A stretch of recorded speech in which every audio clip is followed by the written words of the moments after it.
우리가 지금 갈라디아서를 이렇게 살펴보고 있는데요. 바울이 갈라디아서를 썼던 이유에 대해서 첫 번째 시간에 다른 복음을 따르기 때문에 이 갈라디아서를 쓰기 시작하고 있다고 얘기를 했습니다. 그리고 그들이 그렇게 따랐던 이유는 복음의 감격이 사라져버렸기 때문에, 그리고 하나님보다 사람에게 마음을 빼앗겼기 때문에 이런 일이 일어났다고 얘기를 했습니다. 그리고 어제는 메시지의 사실성보다 전달자와의 관계에서 수용성이 생긴다라는 것을 알고 이 유혹하던 사람들이 바울과 갈라디아 교인들을 떨어뜨려 놓으려고 그렇게 했습니다. 그래서 사도성에 대한 가짜 뉴스를 퍼뜨려 가지고 이제 바울에 대한 신뢰를 흠집을 냈죠. 그래서 그 틈에 이들이 엉뚱한 복음, 엉뚱한 것을 집어넣었습니다. 그래서 바울도 다시 이 관계성을 회복하는 것이 훨씬 중요하다 생각하기 때문에 관계성에서부터 말씀을 시작하는데, 그가 자기가 경험한 십자가, 자기가 어떻게 하나님을 경험했는지를 다시 이야기하면서, 그들이 바울을 알고 있었잖아요. 바울이 어떻게 복음을 전했는지 알고 있었으니까 이 바울이 전하는 이 하나하나의 표현을 통해서 옛적인 것들이 생각나서 다시 이제 화합될 수 있는 그런 근거를 마련하면서 이 문제를 풀어가기 시작했습니다. 그리고 오늘은 세 번째 시간인데요. 우리가 쭉 살펴보면 아는 것처럼 갈라디아서를 쓴 이유가 어떤 책망을 위해서 쓴 게 아니에요. 그러니까 이단이라고 딱 단정 지어놓고 이제부터는 이단과는 상종하지 않겠다고 그렇게 버리기 위해서 갈라디아서를 쓴 것이 아닙니다. 그러니까 바울에게는 갈라디아 성도들이 사실 어떻게 보면 이단에 빠져 있는 거잖아요. 그러니까 이단에 빠져 있는데도 불구하고 자기 성도예요. 그러니까 자기 영혼이잖아요. 그래서 그 영혼을 건져내고 싶은 거죠. 그 영혼을 살려내고 싶은 것이 이 갈라디아서를 쓴 굉장히 중요한 이유예요. 그래서 4장 19절에 보면 이렇게 되어 있습니다. 나의 자녀들아, 너희 속에 그리스도의 형상을 이루기까지 다시 너희를 위하여 해산하는 수고를 하노니. 그리스도의 형상이었는데 이들이 잠깐 엉뚱한 것에 빠져서 이제 멈춰 있었던 것, 그걸 다시 회복시키고 싶은 것이죠. 그래서 해산하는 수고를 다시 한다고 그렇게 고백을 하고 있습니다. 그러니까 바울이 갈라디아서 쓴 가장 중요한 이유는 선교적인 목적이 아니고 어떤 사명적인 것보다는 목양적인 거예요. 한 영혼을 사랑해서 그 영혼을 다시 회복시키고 싶은 그 목양적인 이유 때문에 갈라디아서를 썼습니다. 그렇기 때문에 갈라디아서에서 중요한 게 뭐냐면 이런 논쟁에서 승리하는 게 아니에요. 자기가 얼마나 설득을 잘해서 그 상대편을 다 깨부시고 자기가 이겼다라고 그렇게 승리의 깃발을 꼽고자 갈라디아서를 쓴 게 아닙니다. 갈라디아에 있는 교인들 한 사람 한 사람의 영혼을 다시 살려내고 싶어서, 그러니까 건강하게 다시 회복시키고 싶어서, 그래서 영혼을 보면서 쓰는 거예요. 그러니까 어떻게 보면 설교라는 게 뭘 지향해야 될까, 뭘 이렇게 포커스로 두어야 될 건가가 이 바울의 모습에서 교훈을 얻을 수 있는 것 같아요. 우리가 얼마나 준비했는지, 또 뭘 참조했는지 이런 것들을 자랑하기 위해서 설교하는 것은 아니잖아요. 그러니까 설교하는 가장 주된 목적은 그 한 영혼이 살아나는 거예요. 그러니까 어떻게 보면 아주 잘 준비된 설교가 꼭 쓰임 받는다라는 보장은 없습니다. 그러니까 황금의 입이었다라는 스펄전 목사님이 있거든요. 근데 이 스펄전 목사님이 자신이 이제 다시 교회에 대한 관심이 있어서 교회를 찾아서 예배를 드리려고 가는데 날이 좀 좋지 않는 거예요. 그래서 그냥 근처에 있는 허름한 교회로 들어갔습니다. 근데 가서 보니까 목사님이 안 계세요. 그래서 보니까 순서를 정해갖고 한 집사님이 순서 되면 설교를 하나 봐요. 설교를 한 집사님이 하시는데 한참 하고 있었어요. 근데 자기가 앉으니까 아주 직설적으로 설교를 하는 거예요. 그러니까 거기 젊은이 지금 주님을 바라보라고, 주님을 바라보라고, 이사야 말씀을 가지고 계속 그 말씀으로 자기만 꼭 꼬집어 가지고 예수님을 바라보라고 그렇게 얘기한 거예요. 그러니까 우리가 생각해 보세요. 이렇게 있는데 한 명 꼬집어 가지고 지금 상태 안 좋은 것 같으니까 주님을 좀 바라보라고. 집사님 좀 주님을 바라보셔야지. 지금 그렇게 상태 안 좋아 가지고 어디 그러고 있냐고. 그런 것과 마찬가지거든요. 근데 그날 스펄전이 회심을 합니다. 예수님을 그때 만나요. 그러니까 어떤 면에서는 우리 속에서 많이 준비된 것, 어떤 탁월한 것, 그것이 하나님께 쓰임받는 경우도 많지만 꼭 그렇지는 않다라는 거예요. 더 중요한 게 뭐냐면 무엇을 지향하느냐잖아요. 그 집사님은 그 한 영혼을 포커스로 설교를 한 거예요. 그러니까 스펄전이라는 이 누군지도 모르겠지만 어린 아이가 들어오니까 그 영혼을 위해서 설교를 한 것이죠. 그래서 그 설교가 그 영혼에게 닿아지고 그것이 자기를 회복시키는 통로로 쓰임받은 거죠. 한 사람이 어떻게 하나님의 형상으로 회복될 건가, 하나님의 사람으로 진짜 어떻게 회복될 건가, 이게 설교를 하는 이유고 다락방에서 말씀을 나누는 이유고 모든 교회에서 행사를 해도 뭐 놀러 간다 그래도 놀러 가는 이유가 어디 있겠어요? 한 영혼을 어떻게 하면 회복시킬 수 있는가, 그것이 교회가 해야 되는 가장 집중해서 가지고 있어야 되는 포커스라는 거죠. 근데 바울은 진짜 집요하게 이 포커스가 있었던 거예요. 바울이 이 집요함으로 목회를 하고 선교를 하는 그 모습이 바울에게 있었던 거죠. 바울이 이런 영혼들을 다시 살려내기 위해서 3장 4장에서는 이제 이들을 회복하기 위해서 두 가지 접근을 합니다. 오늘은 이 3장 4장에서 나오는 바울의 두 가지 접근을 좀 살펴보려고 하는데요. 첫 번째 접근이 뭐냐면 과거의 은혜를 터치합니다. 제가 TV 프로 중에 냉장고를 부탁해라는 프로가 있거든요.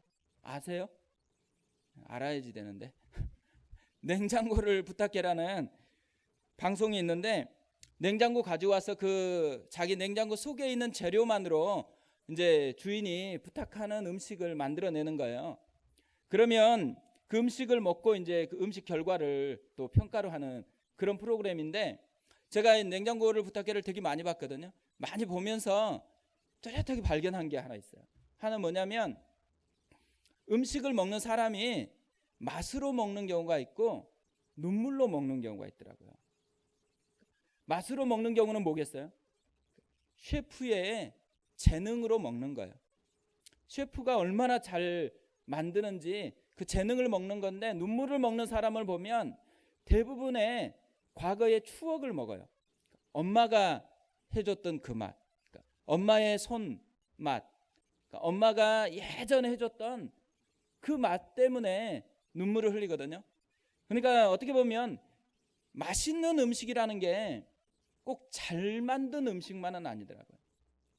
오히려 눈물을 흘리게 하고 영혼을 살리게 하는 그 음식은 어떤 과거의 추억과 연결시키는 터치가 있는 그런 음식이 진짜로 맛있는 음식이라고 볼 수가 있는 거죠. 어떻게 보면요, 과거의 맛인데 현재와 연결되니까 현재가 살아나는 거예요.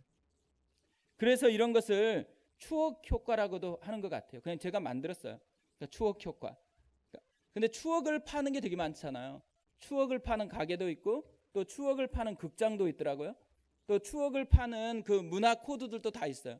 초등학교 뭐 이런 것들을 다 세팅해 놓고 거기에 사람들이 가서 그 의자에 앉아보고 책을 펴보고 이렇게 하면서 뭐래요? 그러니까 과거에 있었던 추억을 기억하려고 한 게 아니에요. 현재를 살려내려고.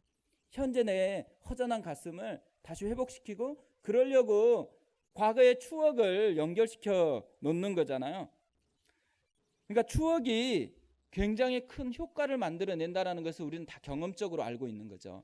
그러니까 바울도 그걸 알고 있으니까 추억 효과를 사용한다고 볼 수 있는 것 같아요. 현재 갈라디아 교인들이 사실 논쟁을 한다 그러면 어떻게 돼요?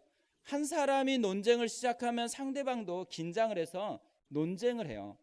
그러니까 마음이 오히려 경직돼 가지고 대결 구도가 되는데 지금 바울은 접근 자체가 그들을 접근할 때 논쟁적인 그것을 떠나서 옛날에 그들이 가졌던 신앙의 추억을 터치하는 거예요.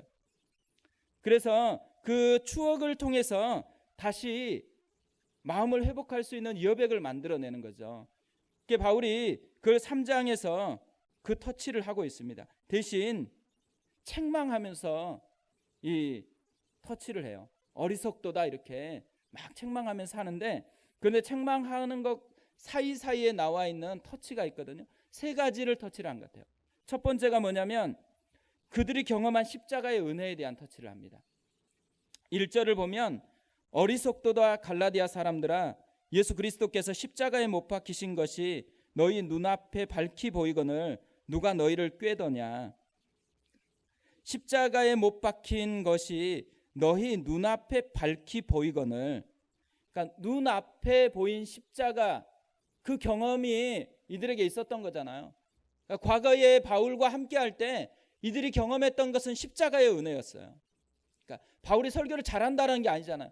그들이 예수를 믿는 것은 예수의 십자가의 은혜를 자신들이 실제적으로 경험했으니까 그 은혜가 자기 가운데 있었어요. 그러니까 지금 바울이 눈앞에 보이는 그 십자가에 대한 것으로 다시 그들의 마음을 터치하는 거죠. 그 두 번째로는 그들이 경험한 성령의 은혜입니다. 2절 3절을 같이 다시 한번 읽어보겠습니다. 내가 너희에게서 다만 이것을 알려 하노니 너희가 성령을 받은 것이 율법의 행위로냐 혹은 듣고 믿음으로냐. 너희가 이같이 어리석으냐. 성령으로 시작하였다가 이제는 육체로 마치겠느냐. 성령을 받은 것, 성령으로 시작하였다가, 그러니까 이들이 성령을 경험을 했어요. 그러니까 이들 속에 성령을 받은 것, 성령으로 시작하였다가, 이 말은 이들이 실제적으로 성령님을 경험했던 그 흔적을 터치하는 거예요.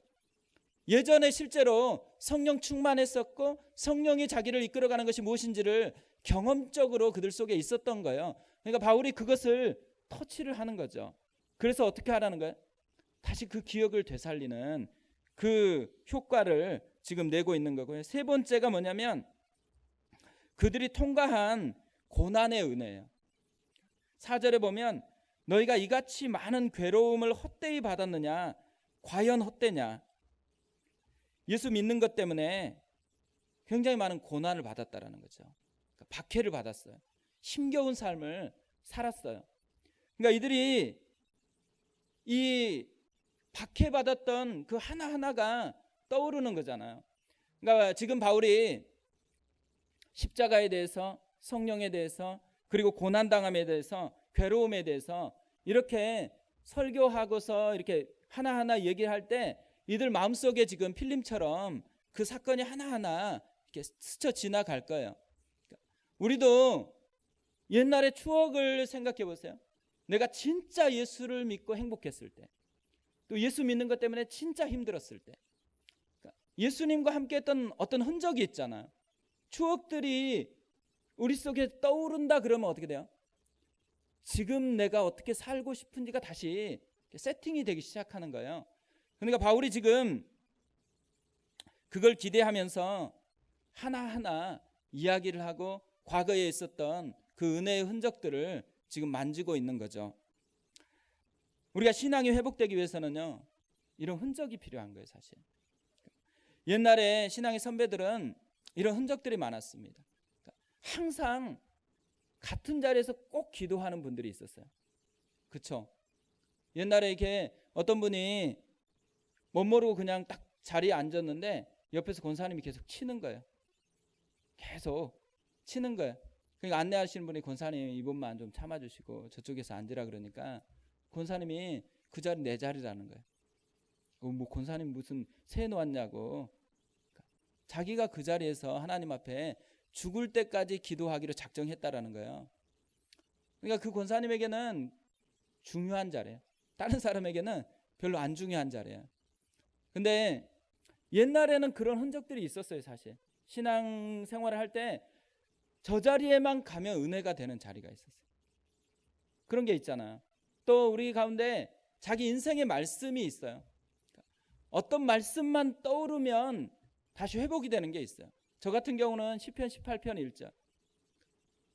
진짜 힘들 때 그 말씀만 떠오르면 옛날에 내가 진짜 그 힘든 그때에 만나 주었던 그 하나님이 떠올라요.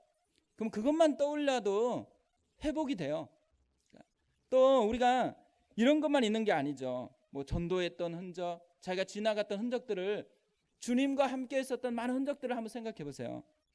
그러면 그 흔적이 결국 자기를 살려낸다라는 거예요. 그러니까 우리가 지나가다가 무슨 흔적을 많이 남겼는지 생각해 보세요. 집에 가면 어떤 자리에 앉아보면 그 자리에서는 뭘 했는지. 근데 그 자리가 하나님과 특별한 추억이 있는 자리다 그러면 그 자리에 가면 분명히 회복이 될 거예요. 그러니까 이를테면 이런 거죠. 집에 항상 부부싸움 하는 자리가 있잖아요. 그죠? 그 자리에 앉으면 어떻게 돼요? 자동적으로 부부싸움 할 수 있는 준비 태세로 돌아가요. 그리고 어떤 추억이 딱 세팅된 데가 있어요. 그러니까 그런 영향력이 있는 거죠. 근데 그 자리를 바꿔보세요. 맨날 부부싸움 하던 자리는 반드시 앉아가지고 그 자리에서 묵상하고 그 자리에서 기도하고 그 자리에서 찬양하고 그걸 계속 해보세요. 그러면 다음에 앉으면 어떻게 될까요? 그 자리에 앉으면 분명히 하나님을 생각하게 될 거예요. 뭔가 바뀌기 시작해요. 그러니까 어떤 면에서는 성숙하기 위해서 우리가 해야 되는 것 중에 하나가 뭐냐면 과거에 엉뚱한 흔적을 쌓아뒀던 것을 다시 하나님과 함께하는 흔적으로 다 바꿔보는 거예요. 그러면 자동 모드로 우리가 그 속에 들어가면 주님을 기억할 수밖에 없는 그런 은혜가 생겨진다라는 거죠. 그러니까 저도 진짜 많은 추억의 장소가 있는 것 같더라고요. 그러니까 제가 대학 때 예수님 믿고요. 뭐 한강 처음 왜 갔냐면 전도하러, 남산 전도하러, 대학로 전도하러, 뭐 하니까 다 전도하러 갔더라고요. 근데 지나가다가 그 자리를 딱 지나가면 내가 그때 저기서 율동하고 저기서 찬양하고 그러면서 복음을 전했는데, 이런 생각이 떠오르기 때문에 그 자리로 가서 죄 붙이기가 힘들어요. 과거에 있었던 흔적이 있는 거잖아요. 그러니까 우리 속에 그 흔적이 사실 지칠 때 그 자리로 돌아가면 그 자리가 자동으로 우리 마음속에 추억을 만들어내요. 추억 효과를 만들어내가지고 다시 회복을 시키는 그런 모습이 있는 거죠. 바울이 지금 갈라디아 교회에 있는 성도들을 사랑하잖아요. 그러니까 이들을 책망하는 게 지금 주목적이 아니고 그들을 살려내는 게 목적이기 때문에 그들이 과거에 있었던 흔적에 대한 것을 다시 떠오르게 하고 그것을 통해서 그들 스스로가 지금 하나님 앞에 다시 돌아갈 수 있도록 그런 장을 만들어주고 있는 것이 바울이 접근하는 첫 번째 접근이에요. 그 두 번째 접근이 뭐냐면 명확한 성경적인 근거를 이제 제시해요. 신학적인 명확한 근거를 제시를 하죠. 그러니까 막 흔적만 얘기하고 막 감정적으로만 계속 얘기하고 나서는 신학적으로는 엉뚱하게 가져가면 어떻게 돼요? 이단이 되잖아요. 그러니까 신학적으로도 명확한 토대를 세워가는데 그것을 하기에 앞서서 뭘 하냐면 마음을 만져주는, 다시 그 말씀이 자기 속에서 살아날 수 있도록 과거의 은혜들을 다시 터치해주고 나서 지금 말씀을 접근하고 있는 거죠. 갈라디아 교회에 있는 그 문제와 바울이 직면하고 있는 논쟁의 핵심이 뭐냐면 의롭게 되는 것이 율법의 행위로냐 아니면 듣고 믿음으로냐예요. 율법의 행위냐 믿음이냐, 이거에 대한 논쟁이 지금 갈라디아서에 있는 가장 주된 논쟁이거든요. 구원은 믿음으로 충분하다라는 게 복음이에요. 근데 지금 가짜 복음은 뭐예요? 충분하지 않다라는 거예요. 율법에 행위가 필요하다라는 거예요. 그러면서 이들이 주장하는 율법의 행위가 있어요. 갈라디아서에 보면 적어도 두 가지는 보여주고 있습니다. 첫 번째가 뭐냐면 절기 같은 거예요. 4장 10절에 보면 너희가 날과 달과 절기와 해를 삼가 지키니 이렇게 돼 있어요. 이들이 지금 신앙이 깨지면은 항상 은혜로 들어가는 것들이 아니라는 거예요. 그러니까 복음의 감격이 식어졌어요. 그럼 복음의 감격이 다시 일어날 수 있는 방법으로, 방향으로 가야 되는데 이들이 뭘로 갔다라는 거예요? 이 틈에 날 지키는 거, 달 지키는 거, 절기 지키는 거, 해를 지키는 거, 이걸로 지금 대신하고 있어요. 그리고 두 번째가 뭐냐면 할례예요. 할례. 어제도 우리가 읽어봤는데 6장 12절 13절에 보면 무릇 육체의 모양을 내려 하는 자들이 억지로 너희에게 할례를 받게 함은 그들이 그리스도의 십자가로 말미암아 박해를 면하려 함뿐이라. 할례를 받는 그들이라도 스스로 율법을 지키지 아니하고 너희에게 할례를 받게 하려 하는 것은 그들이 너희의 육체로 자랑하려 함이라. 이들이 지금 할례를 주장하는 두 가지 이유가 있어요. 하나는 이 십자가 복음을 전하는 것 때문에 받는 박해. 유대인들이 이 십자가의 복음이 가짜라고 계속해서 얘기하고 이들에게 박해를 주는 그것을 피해가려고, 조금 힘든 것을 피해갈 수 있도록 그런 통로를 만들기 위해서 할례를 얘기했어요. 두 번째로 뭐냐면 너희 육체로 자랑하려고. 그러니까 육체를 자랑한다는 게 뭐겠어요? 어떤 은혜를 자랑하는 게 아니고, 그리스도를 자랑하는 게 아니고, 육체를 자랑한다는 것은 내 안에 있는 뭔 행위, 내 가지고 있는 조건, 이런 것들을 자랑하는 거예요. 내 신분은 유대인이고 바리새인이고 이런 것들도 있고요. 또 자기는 얼마나 율법을 잘 지켰는지. 바울이 2장 처음 시작할 때 자기가 어떤 존재였는지 말하는 거, 그런 게 대표적으로 육체를 자랑하는 것들이거든요. 근데 이를테면 거죠. 우리는 분당우리 교회 출신이라고 이렇게 얘기할 수 있잖아요. 그죠? 그러니까 제가 예전에 한 교회 섬길 때 가니까 두 개의 파가 있더라고요. 하나는 그 목사님과 함께 청년 시절을 보내고 따라온 그 교회 파하고 그렇지 않는 파가 있어요. 그리고 와서 두 종류의 사람이 와서 저한테 계속 얘기를 하는 거예요. 그리고 너는 어느 편에 설 것인지를 결정하라는 거잖아요. 한심스러웠어요. 근데 본능인가 봐요. 사람 본능 속에 정치적인 욕구가 있나 봐요. 그래서 사람을 정치적 인간이라고 이렇게 얘기하기도 하잖아요. 그러니까 어떤 면에서는 사람들 속에서요, 진짜 십자가를 자랑하는 것이 우리한테 이득이 되겠어요? 손해가 되겠어요? 교회에서 진짜 예수의 십자가를 막 자랑하는 사람이 많을까요? 아니면 다른 걸 자랑하는 사람이 많을까요? 대부분은 다른 걸 자랑하는 사람이 많은 것 같아요. 봉사 몇 년 했는지, 어떤 훈련을 받았는지, 누구한테 받았는지. 또 이렇게 제가 서현동 할 때는 목사님이 집 위에 살아요. 목사님이 서현동에 살아요. 그래서 이렇게 뭐 다른 거 안 해도 서현동에 있다는 존재감만으로 자기는 괜찮다고 생각하시는 분들이 있어요. 근데 그런 게 본능이라는 거예요. 본능. 그러니까 이상해서가 아니고 저는 그게 사람들 속에 있는 본능인 것 같아요. 근데 그런 본능을 가지고 있는 것이 있는데 그것을 더 자극시키니까 얼마나 솔깃해요.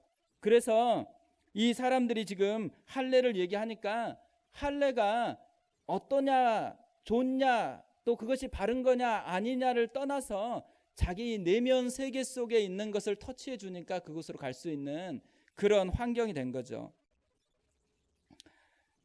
그러니까 어떻게 보면 죄가 보편화되기 시작하는데, 또 사단이 어떤 사람을 유혹하기 시작하는데 가장 먼저 하는 것 중에 하나는 초점을 빼앗는 거예요.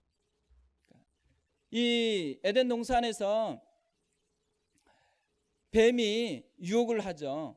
유혹하는데 뭐부터 빼앗냐면 초점부터 빼앗아요. 이 모든 지금 열매들을 다 먹을 수 있거든요. 열매들이 즐비해요. 사실 맛있는 거 얼마나 많은데. 그런데 이 하와의 눈을 어디에다가 고정시켜요? 선악을 알게 하는 나무에게만 고정시켜요. 이미 그 전까지는 주변에 있는 나무들이 너무 맛있는 게 많고 풍성하기 때문에 그 나무가 그렇게 신경 쓰이는 나무가 아니거든요. 근데 그 나무 모든 것들을 다 버려버리고 딱 그 선악을 알게 하는 그 나무에게 초점을 딱 빼앗기는 순간 이미 넘어간 거예요. 게임이 이미 끝난 거죠. 그러니까 유혹은 초점을 빼앗기는 순간 그것을 벗어나기가 되게 쉽지 않는 거예요. 어떤 사람이 이렇게 이미 꽂혔다, 이거 뭐겠어요? 눈이 이게 이 표현이 잘 생각이 안 나요. 어떤 사람에게 빠지면 그런 게 있잖아요. 그러니까 진짜 다른 사람들은 반대하는데 거기에 꽂혀가지고 끌려가는 사람들이 있어요. 그게 초점이 빼앗겼기 때문에 그런 현상이 생기는 거죠. 예수님이 크리스찬에게 준 아주 선명한 우선순위가 있어요. 이건 뭐 공부 안 해도 돼요. 먼저 그의 나라와 그의 의를 구하라. 그리하면 이 모든 것을 더하겠다고 약속을 했거든요. 그러니까 모든 걸 더하는 것보다 훨씬 중요한 게 뭐냐면 우리가 뭘 우선순위로 살아갈 것인지 고민 안 해도 돼요. 그러니까 이런 거잖아요. 하나님 뜻이 무엇인지 좀 기도하러 가는 거 그거 안 해도 돼요. 먼저 주의 나라와 의가 됐다 그러면 그냥 그걸 하면 되거든요. 근데 주님이 먼저 그의 나라와 의를 구하라는 이 문맥을 보면 어떤 논쟁이 있냐면 염려에 대한 논쟁이 있어요. 그러니까 먼저 그의 나라와 의를 구하면 염려가 없어요. 근데 사람들이 먼저 그의 나라와 의를 구하는 데 초점이 있는 것이 아니고요. 다른 것에 초점이 생긴 거예요. 다른 것에 초점을 빼앗기니까 어떻게 돼요? 그것 때문에 점점점 불안함이 생겨서 염려라는 것이 가득 차게 만들어져 버렸다라는 거죠. 염려를 이기는 비결이 뭐냐면 다시 먼저 그의 나라와 그의 의를 구하는 것으로 돌아가는 거예요. 그 속에는 뭐가 있어야 되겠어요? 믿음. 믿음이 있어야지 그것을 붙들 수가 있잖아요. 사단의 전략은 항상 초점을 빼앗아서 진짜 중요하고 진짜 주님이 원하는 것을 하지 못하게 하는데 있다라는 거죠. 그러니까 이런 모습으로 지금 갈라디아에 있는 교인들을 유혹하는 무리가 있었다는 거예요. 절기, 그 다음에 할례, 이 쓸데없는 것을 가지고 진짜 자신들이 옛날에 경험했던 십자가의 은혜, 성령의 역사, 그리고 하나님께서 주셨던 그 많은 흔적들을 다 까먹게 만드는 그런 게 지금 갈라디아 교인들에게 일어났습니다. 그러니까 우리가 이 갈라디아서를 보면 마치 율법에 대해서 계속 얘기를 하니까 이 갈라디아에 왔던 사람들 그래도 적어도 율법을 굉장히 사랑하는 사람처럼 느껴지잖아요. 그래서 율법을 얘기하는 것처럼 그렇게 생각되는데 사실은 그렇지가 않아요. 그러니까 이들은 율법의 행위를 강조하는데 율법의 행위를 강조하면서 왜 강조하냐면 율법 자체를 지키지 못하는, 그러니까 율법 자체를 지키고 싶지 않고 제한해가지고 그냥 율법의 행위인 절기와 또 선민들에게 합당하다고 여기는 할례만 지키면 된다고 생각하는 거예요. 그러니까 우리 같으면 어떤 거겠어요? 주일 성수. 그러니까 주일 성수 이게 되게 나쁜 겁니다. 주일 한 번만 지키고 평일은 전부 다 놀겠다라는 거잖아요. 주일 성수하는 이유는 뭐냐면 모든 날이 주님의 날이라는 것을 깨닫기 위해서 주일 성수를 하는 거거든요. 그래서 월요일부터는 뭐 하는 거예요? 월요일 주님의 날이니까 훨씬 더 주님과 가까이 가겠다라고 하는 거고, 수요일, 화요일 다 그런 의미에서 하는 건데 한국에 있는 주일 성수 개념은 뭐냐면 주일만 딱 지키면 돼요. 그것도 주일도 예배만 딱 드리면 되거든요. 예배만 드리고 나면 다 해방인 거. 그런 게 이제 이 유대인들이 가지고 있었던 그런 심리 구조하고 비슷한 거예요. 그러니까 11조. 어떤 사람은 11조만 내면 하나님 앞에 할 걸 다 했다고 생각해요. 그리고 또 이제 내가 11조 냈는데 왜 목사님이 신방을 안 오냐고 이렇게 얘기하시는 분도 있어요. 그러니까 채용한 거예요, 채용. 그러니까 주식 투자해가지고 이렇게 그 회사에 그런 것처럼 생각하는 분들도 있어요. 그 사람들이 모르는 게 뭐예요? 11조를 하라고 한 유일한 이유가 뭐냐면 하나님이 모든 것을 채워주시는 분이시다라는 걸 믿으라는 거예요. 그리고 그것의 일부분으로 끊임없이 하나님이 이것도 채워주신다라는 신뢰를 점점 증폭시키고 그걸 감사하는 것이 11조거든요. 근데 사람들이 반대로 생활해가는 그런 패턴이 있다라는 거예요. 근데 유대인들만 그런 게 아니고 실제 지금 한국에서 신앙생활하는 우리들 속에서도 이 유대인들이 율법의 행위들이라고 딱 가둬놓고 실제 더 중요한 율법의 정신은 잃어버린 그런 형태가 진짜 많은 거예요. 근데 문제는 뭐냐면 우리는 갈라디아 교회를 이렇게 보면 갈라디아 교회 되게 나빠요. 무슨 이런 사람들이 다 있나 이렇게 생각하는데 우리한테는 그렇게 생각하지 않아요. 우리는 더 심하게 하면서도 우리는 지금 괜찮다고 생각하는 것이 있잖아요. 그러니까 우리가 제한하는 거. 하나님을 사랑하는데 요 정도까지만 하면 됐지. 요 정도로면 충분하다라고 제한하는 것이 가장 심각한 문제라는 거예요. 하나님 앞에 전체적인 모든 것을 통해서 주님을 닮아가기를 원해야 되죠. 그러니까 우리가 뭘 잘하는 게 아니에요. 하나님이 우리의 모든 영혼을 빚어서 하나님의 형상으로 빚어가도록 내어드리는 거. 그래서 모든 것에서 주의 성령이 나와 동행하는 것을 맛보는 것이 하나님이 자기 백성에게 기대하는 거예요. 우리와 동행하고 싶은 거예요. 그냥 한 곳에서만 동행하는 것이 아니고 계속 같이 있고 싶은 거예요. 그리고 그렇게 하고 싶은 간절한 열망이 있으니까 어떻게 됐어요? 우리 속에 들어와 계십니다. 우리의 거처가 되기를 원하는 거예요. 그래서 우리가 성전이 된 거예요. 그냥 이스라엘처럼 한 곳에만 딱 성전이었는데 근데 이제는 내 가슴이 성전이 된 거고 내 인생이 성전이 된 거고 내가 가는 곳마다 성전이 된 이유가 거기 있는 거예요. 하나님은 부분적으로 우리와 함께하는 것을 결코 만족하지 않아요. 왜냐하면 사랑하니까. 그러니까 사랑해보면 다 같이 하고 싶지 조금만 같이 하고 싶지 않아요. 그러니까 사랑은 나눌 수 없는 특징이 있죠. 이 남자하고 한 50%, 여기는 조금 덜하니까 한 10%, 여기는 한 30%, 이렇게 해가지고 사랑이 완성되지 않아요. 되게 신기하잖아요. 오히려 좀 멋쟁이 있는 사람은 한 50% 하고 조금 떨어지는 사람은 한 10% 하고 이렇게 해가지고 훨씬 효과적으로 사랑을 경영하면 좋을 것 같은데 그 순간에 어떻게 돼요? 50%도 없고 10%도 없고 30%도 없어요. 다 없어져요. 사랑은 전부와 부딪히는 것만이 사랑이라는 거죠. 그게 하나님께서 사람에게 심겨준 사랑이에요. 자신이 그렇게 사랑했고 그렇게 사랑하는 사람들로 구성을 했죠. 근데 우리가 하나님을 사랑한다라고 생각했을 때 우리 속에 있는 이 율법의 행위들 속에 가둬놓고 하나님과 교제하려고 하면 안 된다라는 거죠. 이것이 이들이 착각하는 현상이었던 거예요. 그러니까 어떻게 보면 이런 것을 종교적 조작이라고 그러고요. 종교적 통제라 그러거든요. 유진 피터슨이 메시지 성경을 쓰면서 갈라디아 서론을 이렇게 시작을 하더라고요. 종교인들이 곧잘 취하는 태도 가운데 하나는 종교를 다른 사람들을 통제하는 수단으로 변질시켜 그들을 옴짝달싹하지 못하게 하는 것이다. 그러한 종교적 조작과 통제의 역사는 지루할 정도로 오래되었다. 그러니까 종교적인 조작, 종교적인 통제로 지금 이 유대인들이 갈라디아 성도들을 묶어서 자기의 종이 되게 하려고 그렇게 지금 만든 거예요. 근데 이런 현상이 우리가 금방 살펴본 것처럼 한국 교회도 되게 많다라는 거예요. 이단에게 발견되는 게 아니고 실제로는 잘 나간다고 하는 교회들 속에서도 이럴 수 있는 확률이 높아요. 그러니까 우리도 그렇게 생각할 수 있는 확률이 높아요. 그러니까 그렇기 때문에 우리가 하나님 앞에서 진짜 바른 신앙이 뭔지를 바르게 배워야 한다라는 것이죠.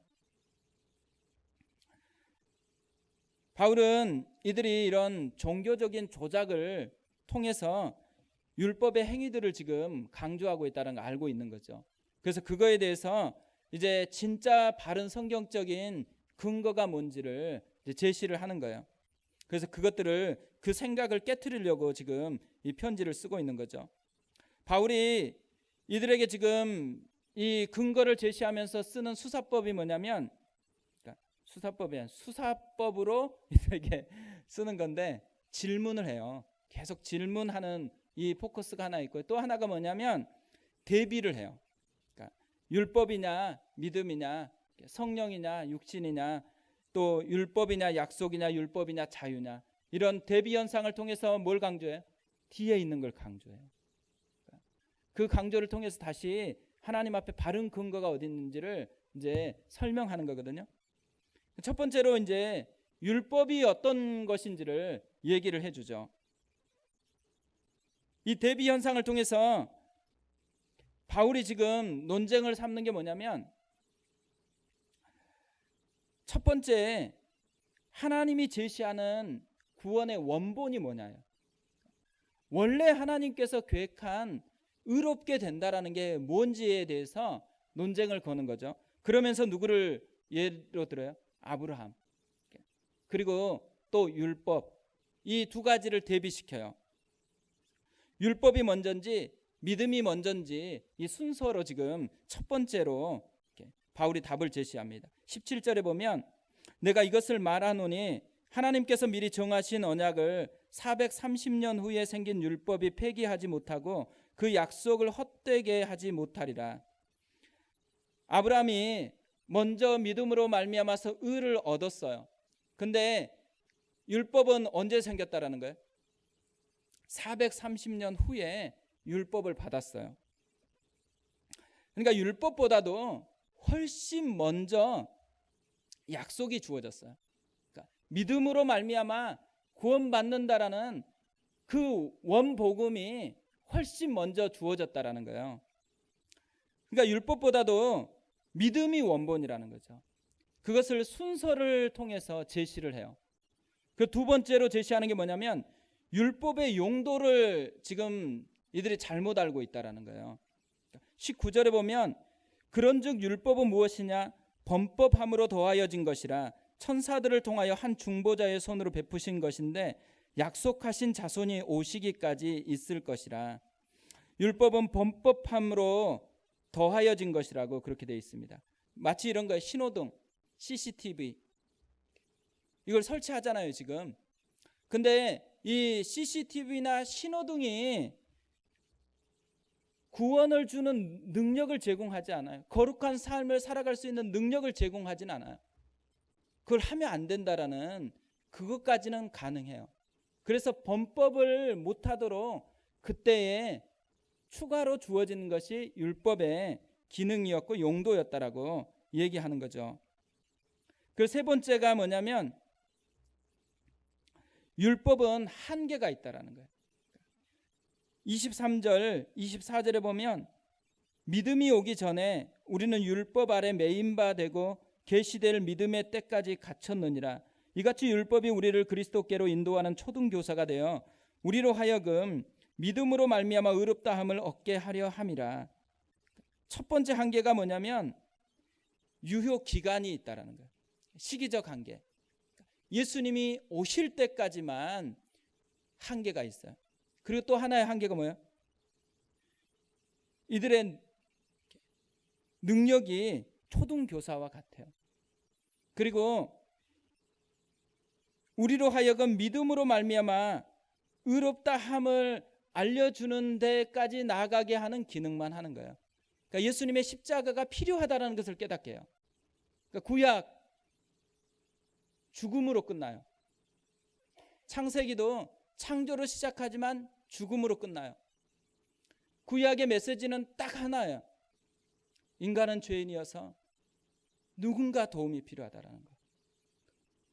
누군가 자기를 도와줄 그 사람을 기다려야 된다라는 거. 그게 구약의 전체적인 메시지예요.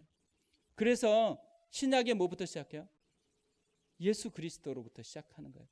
그 분이 바로 예수님이다라고 얘기하는 것으로 이 구약과 신약을 연결해 놓는 그 모습이 있는 거죠. 근데 율법은 그런 역할을 하는 것인데 지금 이들이 그런 역할이나 율법에 대한 것들을 바탕으로 두지 않고 율법의 행위 그리고 자기들이 예루살렘으로부터 왔고 유대인들은 할례를 받아서 구원을 받았고 이런 것을 통해서 지금 그냥 믿는 것만으로 충분하지 않다. 그래서 이것들을 더해야 된다라고 유혹했다라는 거죠. 근데 바울은 신학적인 근거가 없다라는 거예요. 그런 것은 신학적으로 맞지 않고 성경적이지도 않다라고 얘기를 지금 하고 있는 거죠. 그러면서 율법과 반대로 진짜 믿음이 능력이라는 거예요. 믿음이 실제적인 구원을 주는 하나님의 축복의 통로라는 거죠. 그러면서 믿음이 어떤 역할을 하는지를 다시 설명을 해줍니다. 첫 번째로 믿음이 어떤 역할을 하냐면 하나님의 자녀가 되게 해요. 26절에 너희가 다 믿음으로 말미암아 그리스도 예수 안에서 하나님의 아들이 되었으니 믿음으로 하나님의 아들이 돼요. 하나님의 자녀가 돼요. 믿음이 우리 영혼을 건져서 하나님의 가족으로 그렇게 바꿔놓는 능력이 있다라는 거죠. 그 두 번째로 믿음은 그리스도로 옷을 입게 해줘요. 27절에 보면 누구든지 그리스도와 합하기 위하여 세례를 받은 자는 그리스도로 옷 입었느니라. 우리가 옷을 입으면 어떤 역할을 할까요? 옛날의 옷은 신분을 상징했어요. 그래서 옷 색깔, 옷에 따라서 어떤 신분인지가 결정이 됐어요. 또 옷은 입으면 뭐예요? 속을 보는 게 아니라 겉을 보잖아요. 그 신분이 그 옷을 딱 입으면 그 사람의 권위가 그 옷에서 풍겨나게 되어 있는 거죠. 그러니까 사실 옷 입었다 이 말은 그런 의미를 포함하고 있어요. 또 하나 그 옷은 그 신분에 맞게 자기를 만들어가는 거기 때문에 우리가 예수를 옷 입었다 그러면 예수님의 모습으로 자신을 빚어가는 거룩함이 믿음 속에 있는 능력이라는 거예요. 그러니까 우리가 주님을 계속해서 믿을 때, 주님을 계속해서 동행할 때 우리 속에 어느 순간 가보면 누군가 그런 거잖아요. 예수님을 많이 닮은 것 같다고. 그렇게 되어지는 은혜가 있는 그 능력이 믿음에 있다라는 거죠. 그리고 세 번째로 믿음은 새로운 관계를 만듭니다. 28절에 보면 너희는 유대인이나 헬라인이나 종이나 자유인이나 남자나 여자나 다 그리스도 예수 안에서 하나이니라. 그러니까 차별이 없어요. 그러니까 새로운 공동체잖아요. 그러니까 세상은 자꾸만 평가를 해요. 편을 만들어요. 근데 교회는 어떻게 되는 공동체예요? 그게 없어요. 그러니까 건강한 교회와 그렇지 않는 교회의 차이점을 여기에 둘 수 있다고 생각해요. 모든 사람이 예수 안에 있다 그러면 가족이에요. 예수 안에 있다 그러면 어떤 조건을 따지지 않고 그를 형제로 자매로 품어내는 것이 교회가 해야 될 일이에요. 그러니까 어떤 면에서는 세상이 가장 놀라워할 그 영역을 뭘로 잡을 수 있냐면 전혀 어울리지 않을 것 같고 전혀 아닌 사람들이 형제와 자매로 하나 되는 것. 교회가 가지는 1번 명령이 뭐겠어요? 교회가 해야 되는 1번 명령은 거룩함이 아니에요. 에베소에서 이 순서적으로 얘기할 때 첫 번째로 나온 게 뭐냐면 교회론을 얘기하고 첫 번째 적용, 하나됨이에요. 하나됨. 하나됨을 어디에서 찾냐면 삼위일체 하나님이 하나이기 때문에 하나됨이 1번으로 가요. 그리고 예수님도 하나 되게 해달라고 기도를 해요. 하나됨이라는 것이 되기 위해서 필요한 게 뭐냐면 거룩함이에요. 이게 먼지가 있으면 아무리 본드를 붙여도 쉽게 떨어지잖아요. 하나 되기 위해서 필요한 게 거룩함이에요. 교회에서 착각하는 게 뭐냐면 자꾸 거룩함을 따지는 게 먼저인 때가 많아요. 거룩함도 따지려면 뭘 위해서 따져야 돼요? 그 사람을 사랑해서 품어내고 하나 되려고 하면은 거룩함을 따지는 거예요. 그러니까 어떤 면에서는 왜 저렇게 저 사람은 예배도 빠지고 또 기도도 안 하고 막 이런 걸 논의하려면 뭐 해야 돼요? 그 사람을 내가 품어내려고 할 때 그 논의를 하는 거예요. 그러니까 교회에서는 반드시 해야 되는 게 뭐냐면 그리스도 예수 안에서 하나이니라. 이게 교회가 붙들어야 되는 진짜 중요한 거예요. 근데 생각해 보세요. 우리가 이게 굉장히 쉽지 않는 거예요. 본능적으로 우리는 따져요. 이 본능적으로 따지기 때문에 이렇게 되려면 뭐가 필요한 거예요? 믿음. 그래서 믿음이 이런 능력을 만들어낸다라고 얘기하는 거예요. 그러니까 교회에서 산다라는 것은 또 신앙생활 한다라는 것은 믿음으로 사는 거잖아요. 그러니까 하나님이 나를 장악해서 그분에게 순복함으로 사는 것만이 이걸 가능하게 해요. 우리 속에 그냥 막 될 거라고 생각하진 않아요. 그냥 하나 되는 게 어디 있겠어요? 그냥 하나 되지는 않아요. 그런데 우리 속에서는 하나 되고 싶지 않아요. 본능적으로 하나 되고 싶지 않는데 그것을 십자가에 못 박고 성령께 의지해서 믿음으로 반응할 때 하나가 되는 거예요. 하나 된다라는 것은 온 인격을 동반해서 하나님 앞에 믿음을 드리는 행위지 그냥 잠깐 기도하면 하나님이 만들어 주겠지, 그런 것은 없습니다. 그러니까 주님이 하나됨을 추구하라고 한 이유는 그냥 자연스럽게 그게 만들어지기 때문에 그렇게 하라는 게 아니에요.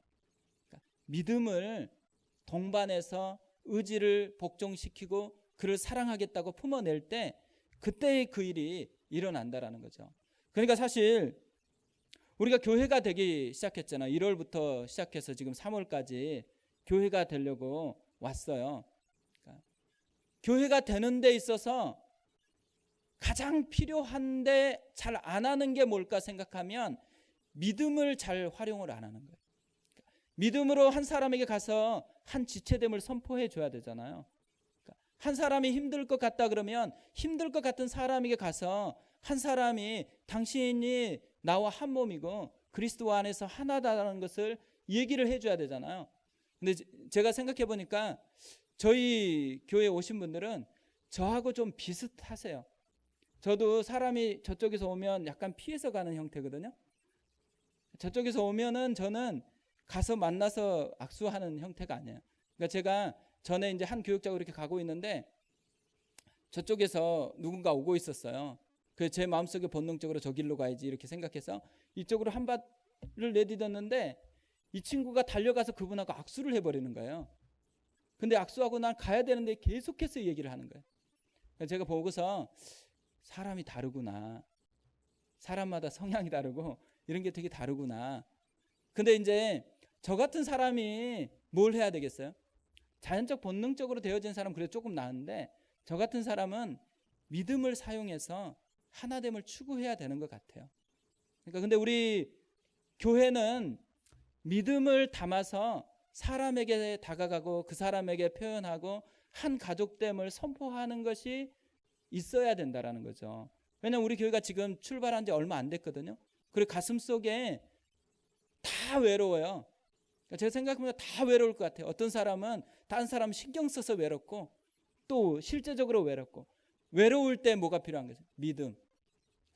믿음으로 가서 그걸 깨트리는 것이 하나 되게 하는 그런 요소라는 거죠. 그러니까 바울이 이런 믿음이 그리스도 예수 안에서 하나가 되게 하는 그 능력의 출처라는 것을 우리에게 얘기해 주는 것은 그 믿음을 사용해서 그런 공동체됨을 누리라는 데 있는 거예요. 우리가 그런 은혜가 있어야 된다는 거죠. 그리고 네 번째가 뭐냐면 믿음은 유업을 누리게 해요. 29절에 보면 너희가 그리스도의 것이면 곧 아브라함의 자손이요 약속대로 유업을 이을 자니라. 사실 유업 이러면 우린 되게 기분 좋은 단어잖아요. 상속 얼마나 좋아요. 그러니까 그리스도인이 됐다라는 것은 뭔가 누릴 게 남아있다라는 거예요. 그리스도인이 됐다라는 것은 실제로 부자가 됐다라는 거예요. 모든 걸 소유했다라는 거예요. 그러니까 제가 예전에 이제 성령의 은사가 좀 필요한 것 같아서 계속 기도를 한 적이 있어요. 그러다가 하나님이 저한테 깨닫게 해준 게 있는데 성령의 은사를 굳이 구할 필요가 없다라고 생각했어요. 왜냐하면 성령의 은사보다도 내 안에 성령님이 계시더라고요. 다 있는 거예요, 다. 근데 필요하면은 그것이 나타날 것이라고 믿어지는 거예요. 어떤 데 가면 이런 은사가 필요하겠다고 생각하면 나한테 원하면 나타날 거고 그렇지 않으면 그 은사가 있는 사람이 올 거라고 생각했어요. 그러니까 제가 목회하면서 항상 스트레스 받았던 게 노래하는 거잖아요. 그래서 명확하게 확신한 거, 난 노래를 잘 부른다는 이 확신 때문에 자꾸 노래하는 사람은 반드시 붙여줄 거라고 그렇게 확신을 했습니다. 근데 우리 왕조준 사님 왔잖아요. 그래서 잘 그 확신대로 가는 것 같아요. 근데 뭐냐면 외적인 어떤 것에 목말라 하는 게 아니에요. 유업. 그러니까 우리가 진짜 유업 중에 최고 유업은 뭐냐면 성령이 우리 안에 거하고 있는 유업이에요. 그래서 가장 좋은 거 구하라고 하고 나서 성령을 선물로 주신다고 약속을 하잖아요. 그러니까 우리 속에 성령이 있다라는 것은 모든 것을 얻을 수 있는 그 바탕에 있다라는 것입니다. 그리고 성령을 통해서 우리가 누릴 수 있는 것, 이 갈라디아서에 보면 속량이라 그래요. 속량. 우리 죄사함. 죄사함의 기쁨. 죄의식이 있을 때 뭐 해야 돼요? 내가 뭘 잘못했는가? 내가 그때 그걸 하지 말았어야 되는데. 그걸 따지는 게 아니에요. 성령을 의지해야 돼요. 성령을 의지할 때 뭐가 주어져요? 예수의 십자가의 그 능력이 내 능력이 돼서 내 그 죄의식이 사라지게 하는 거죠. 그러니까 죄의식에 사로잡혀 있는 사람이 의외로 굉장히 많아요. 두려움에 사로잡혀 있는 사람이 되게 많아요. 뭐가 작동하지 않아서 그래요? 이 유업을 믿음으로 활용하는 법이 없으니까. 그러니까 성령이 그 영혼을 자유케 하는데 그 성령을 그냥 장식품으로만 두고 있으니까 그 두려움이 그 속에 가득 남아있다라는 거죠. 성령이 우리 속에 있으면 아들의 영을 통해서 아빠, 아버지라고 부른다 그래요. 하나님과의 친밀함. 그게 회복되게 되어 있어요. 그리고 또 자유케 돼요. 종으로 살지 않고 자유한 자로 살게 한다 그래요. 우리가 자유함을 느껴요. 당당함. 그걸 느끼는 거죠. 보통 우리가 종이 되는 것은 뭔가 잘못했을 때 그거에 묶여서 가는 거잖아요. 근데 자유케 만드는 그 능력이 성령으로부터 또 믿음을 사용할 때 나타난다라는 거죠. 그리고 아버지 것은 다 우리 것이잖아요. 그걸 누리게 해요. 자녀의 권세, 그 특권을 누리게 합니다. 그뿐만이 아니에요. 새로운 삶을 누리게 해요. 그러니까 새로운 삶이 뭐겠어요? 육체의 기회를 삼지 않고 오직 사랑으로 서로 종로로 탈 수 있는 그런 능력이 주어져요. 이게 갈라디아서에서 계속해서 이제 적용할 때 나타나는 문맥이에요. 그러니까 서로 종로로 탈 수 있는, 그러니까 영혼을 사랑할 수 있는, 어떤 사람을 사랑할 수 있는, 그냥 사랑할 수 있는 그 능력이 어디서부터 오냐면 믿음으로부터. 그러니까 성령이 우리를 사로잡을 때 그런 역사가 나타난다라는 거죠. 이것만 있겠어요? 성경에 나와 있는 약속들은 전부 다 유업을 받은 사람이 누릴 수 있는 약속이에요. 그것을 우리가 생각해야 되는 거죠. 그러니까 어떤 면에서는 이런 거잖아요.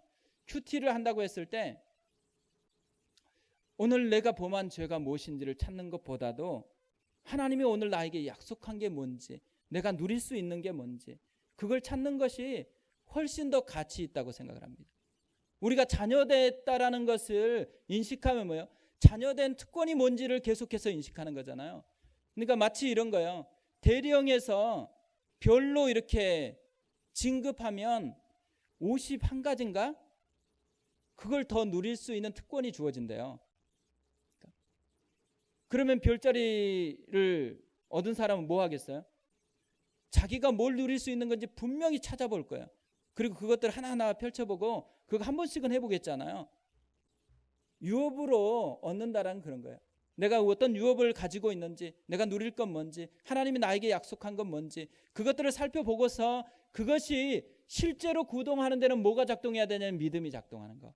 믿음으로 하나님 앞에 나아가고 믿음으로 구하고 하나님이 내 삶 속에서 그것이 이루어지도록 구할 때 그런 은혜가 나타난다라는 거죠. 이게 지금 바울이 신학적인 근거로 율법의 기능, 그 다음에 믿음의 기능을 통해서 제시하는 그런 근거들이에요. 그래서 이 지금 논쟁을 바른 신학적인 토대 위에서 세워놨습니다. 그러니까 이런 것들을 쭉 조사를 해보고 살펴보고 제가 발견한 거, 그건 뭐냐면 우리가 적용해야 될 것인데요. 종교적인 조작이 아니고요. 영적인 직면이 필요하다라는 거예요. 바울이 유대인이잖아요. 이 사람들이 지금 유혹하러 온 사람도 유대인이거든요. 이 둘의 차이가 어디에 있을까요? 이 사람들은 율법의 행위에만 관심을 두고 지금 바울은 같은 유대인인데 다른 관점으로 그렇게 얘기할까요? 그러니까 그들의 출발선이 다르다라는 것을 볼 수가 있잖아요. 바울은 지금 자신이 얼마나 깊은 죄인인가에서부터 출발을 하고 있는 거예요. 근데 이 사람들은 어디에 출발해요? 자기가 선민이다라는 거예요. 이방 죄인과는 다르다는 데서 출발하고 있거든요. 그러니까 바울은 이방인과 똑같아요. 자기에게 뭐가 필요해요? 십자가가 필요해요. 자기 영혼에는 십자가만 필요하다라는 것을 지금 바울은 인식을 하고 있는 거거든요. 율법의 문제가 아니라는 거예요. 율법이 지금 어떤 기능을 하느냐 이런 문제가 아니고 실제 문제는 뭐냐면 자기 자신의 문제라는 거예요. 자기 자신이 죄인이기 때문에 문제지 율법이 어떤 기능이냐 거기에 포커스가 있지 않다라는 거예요. 바울이 오라 나는 공고한 사람이로다. 이 사망의 몸에서 누가 나를 건져낼 것인가. 이 탄식을 하고 나서 곧바로 로마서 8장이 주어져요. 그러니까 이게 뭐냐면 바울이 영적인 자신에 대한 직면, 자기가 진짜 어떤 존재인지에 대한 직면이 있으니까 그것이 뭘 만들어내요? 감격스러운 주님의 십자가의 은혜를 만들어냈다라는 거예요. 그래서 성령의 이 감동을 가지고 로마서 8장을 그렇게 노래하고 있는 거죠. 근데 이 사람들은 영적인 직면을 안 하는 거예요. 영적으로 자기 자신이 어떤 존재인지를 직면하는 대신에 뭐래요? 선민의식, 율법의 행위들 이런 것에 도피를 하는 거예요. 근데 신앙적으로 많은 사람들이요 이런 형태의 신앙을 가져요. 그리고 마귀도 이런 종교적인 조작을 통해서 끊임없이 유혹하는 거죠. 우리가 교회에서 복음을 제시받을 때 전도 폭발해서 질문하는 거 있잖아요. 오늘 밤에 죽으면 당신은 하나님 나라 천국에 갈 수 있습니까? 라고 질문을 해요. 그럼 어떻게 대답을 하겠어요? 어떤 분들은 봉사 열심히 한 거, 또 훈련 받은 거 이런 것들을 나열하는 분도 있어요. 또 자기 직분이 뭔지 이런 걸 얘기하는 사람도 있죠. 영적인 직면을 안 한 거예요. 하나님 앞에 가는 유일한 방법은 자기가 죄인이다라는 걸 인식하는 거예요. 그리고 주의 십자가 외에는 다른 길이 없었다라는 것을 인식하는 게 필요한데 자꾸 우리는 우리가 가지고 있는 어떤 도피할 수 있는 거리들이 있어요. 우리가 큐티를 많이 하고 있으면 큐티가 아마 그 거리가 될 수도 있고 기도한다 그러면 기도하는 것이 거리가 될 수 있고 그런 게 좋은 거잖아요. 큐티가 얼마나 좋아요? 또 기도가 얼마나 좋아요? 근데 마귀가 그것을 종교적인 조작을 해서 그것으로 어느 순간에 마음을 빼앗아 버릴 때는 그것이 오히려 하나님께 나아가는 내 방해거리가 된다라는 거예요. 건강한 신앙을 갖는다라는 것은 영혼이 직면하는 데 있어요. 영적인 직면을 할 때 영적인 직면은 우리를 어디로 인도하냐면 십자가 앞으로 인도한다라는 거죠. 그러니까 고난 주간에 해야 될 게 십자가를 묵상을 하는 것을 통해서 뭘 봐야 되냐면 십자가가 왜 있는지를 보는 거잖아요. 예수님이 죽은 유일한 이유는 내가 죄인이기 때문에 죽잖아요. 내 스스로의 힘으로는 구원을 얻을 수가 없기 때문에 예수님이 와서 죽었잖아요. 그러니까 십자가를 통해서 나는 깊은 죄인이다라는 이 영적인 직면이 있어야 된다라는 거예요. 그게 이들이 돌아갈 지점이었어요. 그러니까 율법의 행위들이 아니고 진짜 자신이 어떤 존재인지를 발견하는 것을 통해서 다시 주님의 십자가로 회복하는 것이 이들이 지금 가져야 되는 태도였다라는 거죠. 그리고 두 번째로는 그러니까 뭔가 잘하는 것보다도요 더 중요한 게 있다라는 거예요. 이런 모습이 있다라는 것은 연약함을 깨닫는 것. 이게 진짜 축복이라는 거예요. 교회에서 진짜 많이 깨달아야 되는 게 뭐냐면 내 연약함. 나는 아무것도 할 수 없습니다. 이 고백이 진짜 교회에서 자기를 살리는 고백이 되어진다라는 거죠. 율법의 행위의 뿌리가 뭐냐면 할 수 있다라는 거예요. 뭔가 우리는 할 게 남아있다라는 거고요. 믿음을 붙잡는다라는 것의 뿌리는 아무것도 할 수 없다라는 거예요. 연약함. 그것밖에는 자기에게 없다라는 것을 깨닫는 거거든요. 복음서에서도 이런 것들이 많이 나옵니다. 복음서에서 기적을 만들어내는 기도문이 있어요. 뭐겠어요? 다윗의 자손 예수여 나를 불쌍히 여겨 주옵소서. 나를 불쌍히 여겨 주옵소서가 기적을 만들어내는 용어거든요. 기도문이에요. 그런데 예수님은 이 기도문을 뭐라고 얘기하냐면 네 믿음이 너를 구원했다 그래요. 그러니까 이 기도문을 보면서 예수님은 믿음을 보았다라는 거죠. 그 사람 속에 있는 믿음. 그러니까 어떻게 보면은 연약함 때문에 하나님께로 나오는 것이 믿음이라는 거예요. 그러니까 연약함을 인식했기 때문에 하나님이 필요하다는 것을 인식하는 게 믿음이라는 거예요. 우리가 뭔가를 잘해가지고 하나님이 기뻐할 거라는 것을 생각하는 게 아니고, 하나님 그걸 잘해도 내 존재는 연약하고 하나님이 나를 도와야지만 그것을 할 수 있다라는 이 연결고리가 있는 사람이 주님이 보실 때는 믿음이 있는 사람이라고 말씀한다라는 거죠. 그러니까 생각해 보세요. 가정에서 남편, 아내를 생각할 때 우리는 믿음이라는 단어를 어떻게 쓰세요? 뭘 잘하느냐? 왜 나한테 이렇게 못해주지? 이런 거 생각하면 믿음이 없는 것 같잖아요. 근데 실제로는 반대 현상이에요. 그 사람이 못하는 걸 보고 연약하잖아요. 연약함을 통해서 뭘 인식해야 되고? 연약하니까 주님이 필요하고, 연약하니까 기도가 필요하고, 연약하니까 하나님이 도와야 되고, 그래서 뭐가 필요해요? 그 영혼을 위해서 연약한 그 영혼이 하나님 앞에 붙들릴 수 있도록 구하고 의뢰하고, 이런 모습을 보는 게 믿음이라는 그 용어로 예수님이 설명했다라고 볼 수가 있는 거죠. 사실 연약함을 인정하는 게 쉬운 게 아니라고 생각을 해요. 그러니까 우리가 연약함을 발견하고 연약함을 고백하고 이런 공동체가 되는 게 교회에서는 진짜 중요하거든요. 그런데 연약함을 말하는 게 쉽지가 않습니다. 그거는 연약함 자체를 깨닫는 것도 어렵기 때문이라고 생각해요. 그러니까 오늘 오전에 수요 기도회 하면서 모세에 대해서 살펴봤거든요. 모세가 40세, 80세, 40세는 자신감이 있고 80세는 연약함을 인식해요. 근데 하나님은 그 연약함을 인식할 때 모세를 사용하기 시작하거든요. 그런데 이 40에서 80으로 전하는데 40년이라는 세월이 걸린 거잖아요. 그러니까 한 사람이 진짜 연약함을 발견하는데 40년이 걸렸어요. 쉬운 게 아니라는 거잖아요. 그러니까 사람으로서 불가능한 거예요. 뭐가 필요하겠어요? 성령의 도움이 필요하다. 성령이 도와주셔야지만 연약함이 진짜 연약함을 느끼고 하나님을 찾게 되는 연약함으로 가는 거라는 거예요. 교회가 끊임없이 그 연약함을 발견하고 그것으로 하나님께로 갈 수 있도록 도와주는 기능을 하는 것이라고 생각해요. 그러니까 교회 속에서는 잘하는 것을 나누는 것보다는 연약함을 나누는 약함의 공동체가 교회의 존재 방식이라고 생각해요. 그러니까 우리가 다락방에서 뭘 나눠야 될까? 연약함을 나눠야 되거든요. 그리고 연약함을 나누어 줬을 때 연약함을 가지고 뭐 해야 돼요? 하나님께 가져가는 거, 하나님 앞에 기도하는 거, 하나님 앞에서 마음을 쏟는 거, 이런 게 원래 교회 공동체 속에서 이루어져야 되는 모습이라는 거죠.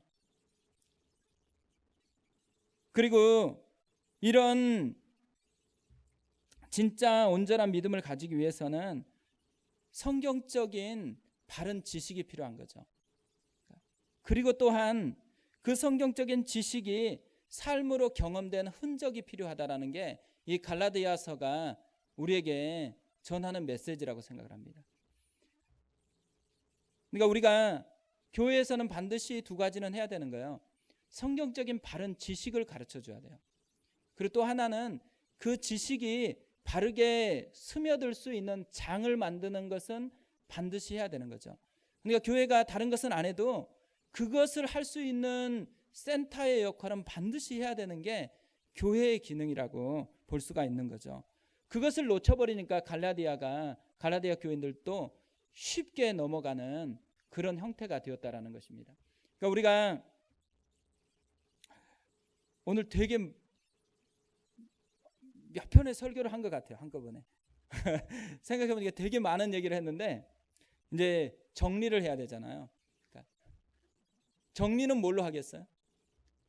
내 마음에 다가오는 것부터 정리라고 생각하면 될 것 같아요. 하나님께서 이 많은 것 중에서 내 마음에 떠오르게 한 것, 내 마음을 만진 것, 그래서 내가 어디부터 시작하고 어디부터 갈 것인지, 그게 정리라고 생각을 해요. 그래서 우리 오늘은 아까 나는 아무것도 아닙니다, 이 찬양을 부르고 좀 기도했으면 좋겠습니다.